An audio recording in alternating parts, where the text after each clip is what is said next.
Matthieu chapitre 15. Alors des pharisiens et des scribes vinrent de Jérusalem auprès de Jésus et dirent: Pourquoi tes disciples transgressent-ils la tradition des anciens? Car ils ne se lavent pas les mains quand ils prennent leur repas. Il leur répondit: Et vous, pourquoi transgressez-vous le commandement de Dieu au profit de votre tradition? Car Dieu a dit: Honore ton père et ta mère, et celui qui maudira son père ou sa mère sera puni de mort. Mais vous dites: celui qui dira à son père ou à sa mère, ce dont j'aurais pu t'assister est une offrande à Dieu, n'est pas tenu d'honorer son père ou sa mère. Vous annulez ainsi la parole de Dieu au profit de votre tradition. Hypocrite! Ésaïe a bien prophétisé sur vous quand il a dit: ce peuple m'honore des lèvres, mais son cœur est éloigné de moi. C'est en vain qu'il m'honore, en enseignant des préceptes qui sont des commandements d'hommes. Ayant appelé à lui la foule, il lui dit: Écoutez et comprenez. Ce n'est pas ce qui entre dans la bouche qui souille l'homme, mais ce qui sort de la bouche, c'est ce qui souille l'homme. Alors ses disciples s'approchèrent et lui dirent: Sais-tu que les pharisiens ont été scandalisés des paroles qu'ils ont entendues?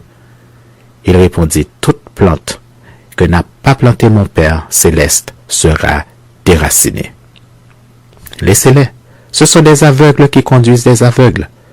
Si un aveugle conduit un aveugle, ils tomberont tous deux dans une fosse.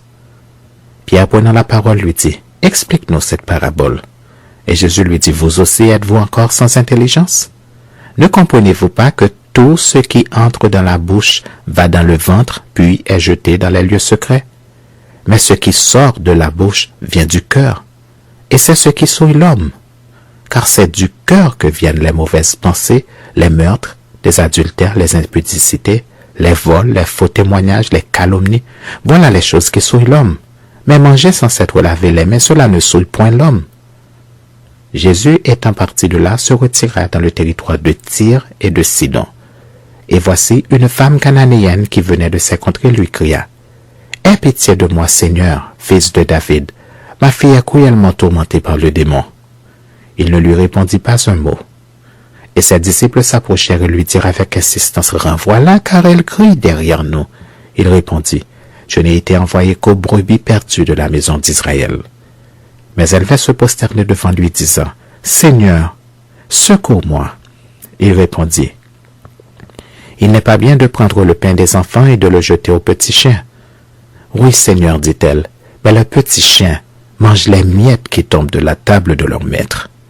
Alors Jésus lui dit: Femme, ta foi est grande, qu'il te soit fait comme tu veux. Et alors même, sa fille fut guérie. Jésus quitta ces lieux et vint près de la mer de Galilée. Étant monté sur la montagne, il s'y assit. Alors s'approcha de lui une grande foule, ayant avec elle des boiteux, des aveugles, des muets, des estropiés et beaucoup d'autres malades. On les mit à ses pieds et il les guérit, en sorte que la foule était dans l'admiration de voir que les muets parlaient, que les estropiés étaient guéris, que les boiteux marchaient, que les aveugles voyaient, et elle glorifiait le Dieu d'Israël. Jésus, ayant appelé ses disciples, dit: Je suis ému de compassion pour cette foule, car voilà 3 jours qu'ils sont près de moi et ils n'ont rien à manger. Je ne veux pas les renvoyer à jeun de peur que les forces ne leur manquent en chemin. Les disciples lui dirent: Comment nous procurer dans ce lieu désert assez de pain pour rassasier une si grande foule? Jésus leur demanda: Combien avez-vous de pain? 7, répondirent-ils, et quelques petits poissons. Alors il fit asseoir la foule par terre, prit les 7 pains et les poissons, et après avoir rendu grâce, il les rompit et les donna à ses disciples qui les distribuèrent à la foule. Tous mangèrent et furent rassasiés. Il en emporta 7 corbeilles pleines de morceaux qui restaient.